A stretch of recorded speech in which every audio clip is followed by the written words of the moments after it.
As a member of Financial Services and as a member of the Budget Committee, do you see all the chaos surrounding health care finally being solved in the next week? Great to be with you, Joe.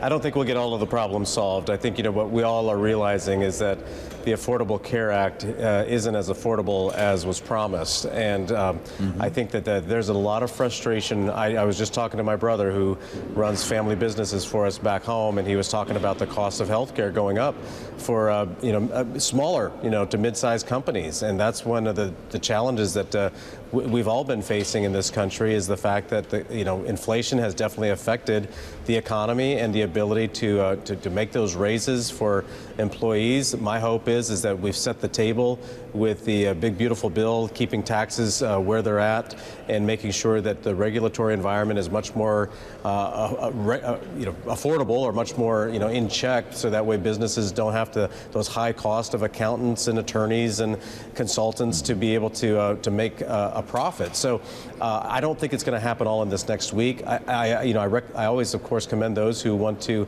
try to find a solution. I'm always willing to look at anything, but at the end of the day, I think what's really going to matter here is that these subsidies should go directly to the American consumer rather than to the insurance companies. I think the insurance companies have really lost the faith and trust of the American people and don't feel like they're getting their best bang for their buck. Well, what do you think of this Gottheimer-Higgins bill, and what are you hearing about it? It would provide, as I understand, a one-year extension for these subsidies. It would also add new guardrails when it comes to eligibility, cracking down on fraud, and a menu of separate pay-for options, not in the form of subsidies. Is that getting closer to something you might support? It's going to be tough for me, Joe, I'll be honest, just because I don't have the faith and confidence in the insurance companies either. If we send them the money, they're going to, add it to their bottom line. I would much rather send it to the HSAs, send the money directly to the consumers, let the consumer make the decision on what to do with those funds, because I think that's where the American people feel like, they're getting gypped. because the money goes through government, the money goes through big corporations, and then what gets left to them at the end of the day isn't enough to cover the bills. And I think that's why, just like the Trump savings account that has got some attention this week, it empowers the American individual. It makes sure that the money gets to them, and then they can decide how those monies would be used. And going through an HSA would give those guardrails to be sure that the funds go to actual health care services provided. Yeah. Well, with so little agreed upon, Congressman, what's your gut? Are you worried about a shutdown in the new year, or can this be solved by then? I don't think there will be a shutdown. Again, I think the Democrats, they got what they were looking for to show their base that they were fighting for them. Again, I don't think it comes back down just to these subsidies. I think there's more with the Democrat side, that they're just trying to slow the momentum that President Trump had, and it has worked. We're not getting things moving as quickly as we'd like to in Congress, but we're getting there. It's going to happen. I think a lot of the hard work was already done with the big beautiful bill, making sure that companies are ready to set their budgets for 2026, whether it was last month or this month. But we've got a lot of work to do, and I know that affordability is a big issue, whether it's housing, whether it's buying a new car or buying a used car. Interest rates are coming down a little bit. That's helping. I think the outlook is bright, but we're still going through the leftover, kind of the hangover of the Biden administration. Well, so talk to us about the budgeting process. You're actually on the Budget Committee, and there's been talk of something revolutionary happening, as the Speaker promised regular order, Congressman. I don't mean to get too cute here. I don't think anybody sees 12 separate bills coming together, but we could have a couple of minibus bills, correct, that would help us fund the government past January 30. How close are we to making that happen? Yeah, well, that's always the goal, and I appreciate Speaker Johnson's leadership. He has brought the Republican conference a long way in the House with a small majority. It doesn't take too many members to jump off that makes it difficult to pass anything. That's one thing that Republicans need to do, is stick together. We've got a great leader at the White House. We've got partners in the Senate where we're getting stuff done. It's not easy, but at the same time, that should always be the goal, of getting 12 appropriations bills passed. If it doesn't work exactly the way we want it, we've got to be nimble and flexible to be able to put the best packages on the floor that we can. Always going to be some other issues that come up that take attention, but I think we're going to get there, and we know from what we've passed already that we're going to start cutting the expenses that Washington has been doing for the last several decades that just seem to be out of control, and that's where reforms are going to have to be made. But we can do this by empowering the American people and not just empowering the big corporations that take a lot to their bottom line. I know you're referring to Republican unity in the House, but there have been some concerns about discord in the family. Congressman, look no further than Elise Stefanik, who has been at odds with Speaker Johnson over a number of issues. Beyond the provision in the NDAA that she planted a flag on, there are questions about more than that, she says. Speaking with the Wall Street Journal, citing matters ranging from members criticizing Speaker's decision to keep lawmakers like yourself home during the shutdown, to weak showings in special elections, to what she cast as his failure to address an expected jump in health care costs, which you and I were just talking about. She went on to say, Kevin McCarthy was a political animal. Mike Johnson is a political novice. And boy, does it show. Is this just a member running for governor, Congressman, or is there more to it in your conference? Well, no, I mean, this is the first I've actually heard of this. I know there's been a couple of members that have expressed frustration publicly. Marjorie Taylor Greene is one of them.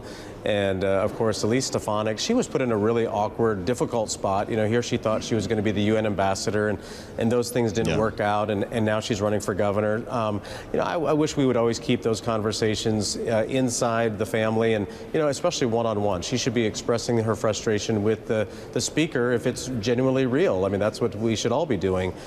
So, you know, taking them public I don't think is the right way. But I have a ton of respect for Elise. She's a great leader. She will be a great governor of New York if that's what she decides she's going to do. Speaker Johnson has a very tough job, and I think that the fact that, you know, the shutdown did hurt the momentum that we had. If that's what Democrats wanted, that it probably did help them. But we're going to get back on track. We're going to make sure, you know, the NDAA is kind of one of those must-pass bills, and so everybody's jockeying, trying to get their piece of legislation into the NDAA because they know it's going to likely get across the finish line. But Speaker Johnson will navigate all of that. I'm sure he's already, you know, making the phone calls to Elise to say, hey, let's get together and talk and work this out. We really got to stick together as a team. Ever the diplomat in Marlin Stutzman. Congressman, I've got to ask you about redistricting. There is an effort in your state, a big push and pull, at least in the state legislature, when it comes to Indiana. Do you support the effort? I do, you know, and it's one of those things, again, where these issues come at you and you're like, oh, why do we have to do this? You know, why are we having to, you know, break the precedent? Well, the problem is, you know, we meet all the time in legislative bodies because something's changed, you know, precedent changed. And so we always are faced with challenges. And I think that it's one of those that the Indiana legislature wasn't expecting. But a lot of this comes back to the politics that I mentioned earlier. The Democrats have been, you know, drawing their maps in states like California, Illinois. Massachusetts is a good example. Massachusetts is as Democrat as Indiana is Republican. And, you know, there's 9 districts in Massachusetts. There's 9 districts in Indiana. Yeah. Every district in Massachusetts is Democrat. It's favored to the Democrats. You know, in Indiana, I think the maps were actually very favorable to the Democrats because there was one district in Indianapolis that it was a true blue Democrat seat. And then, of course, Northwest Indiana was a swing seat, kind of. But we've had a lot of people moving over from Illinois. And, you know, if we're going to play partisan politics, Indiana is a 9-0 state. And so the Republican friends in the state legislature there need to realize we're in a national battle here. This isn't just about Indiana. It's a national battle where we need to be sure that there's equal representation in Washington for Hoosiers. Wow. Well, a couple of different scenarios that you just outlined there, right? And first of all, California was responding to Texas, which got the ball rolling on this. And some of those other states you mentioned, like Massachusetts, were on schedule with the census, right? The question has been, should every state just go for it right now and hope for the best when it's done? And it looks like that's a yes for Indiana. Well, it is, but Texas was also forced to do it by the courts, so it wasn't just they decided to do that. That's something that I've you know, checked on several times because I always hear that explanation. You know, California, they actually put it to a vote to the people, and the people Yes, right. overwhelmingly voted, said, hey, we're going to let the legislature go ahead and draw the maps again. So I tell my Indiana That's right. colleagues, like, you know what, if you put the issue in front of the people of Indiana, they would probably look at it the same way as Californians did, but they just have a different process. They actually have to take it to a vote first with the public. Indiana has a different process. We have a supermajority. I think it needs to be something that needs to get done so that way we can continue to push the conservative agenda forward. Oh, I thought you were going to say that you might actually bring this to a vote in Indiana. I know Governor Braun had some concerns about this to begin with, but I read what you're saying right now. I have to ask you quickly while you're with us, Congressman, with your post on the Financial Services Committee, about Bloomberg's reporting that Kevin Hassett is leading the charge here and at the top of President Trump's list to be the next Fed chair. Is that a name you would support? Oh, I hope so. I love Kevin. He's done a great job for the administration already. He's just got a great smile. He's always optimistic. But I think he's also the level head that we need, a steady hand. Between Kevin and Scott Bessent, two great folks at the wheel for the American economy. And he's got my vote if there's anybody that is listening. Well, Scott Bessent might, if this happens, Bloomberg reporting that the White House might give him Hassett's job as well, running the NEC. That gives, I think, Scott Bessent 3 hats. Are you comfortable with that? Well, he's got a really big one with just the IRS. I should say so. Right. Scott is tremendous. I always enjoy our meetings with him on the Budget Committee. He's very thoughtful. He's got a great team around him.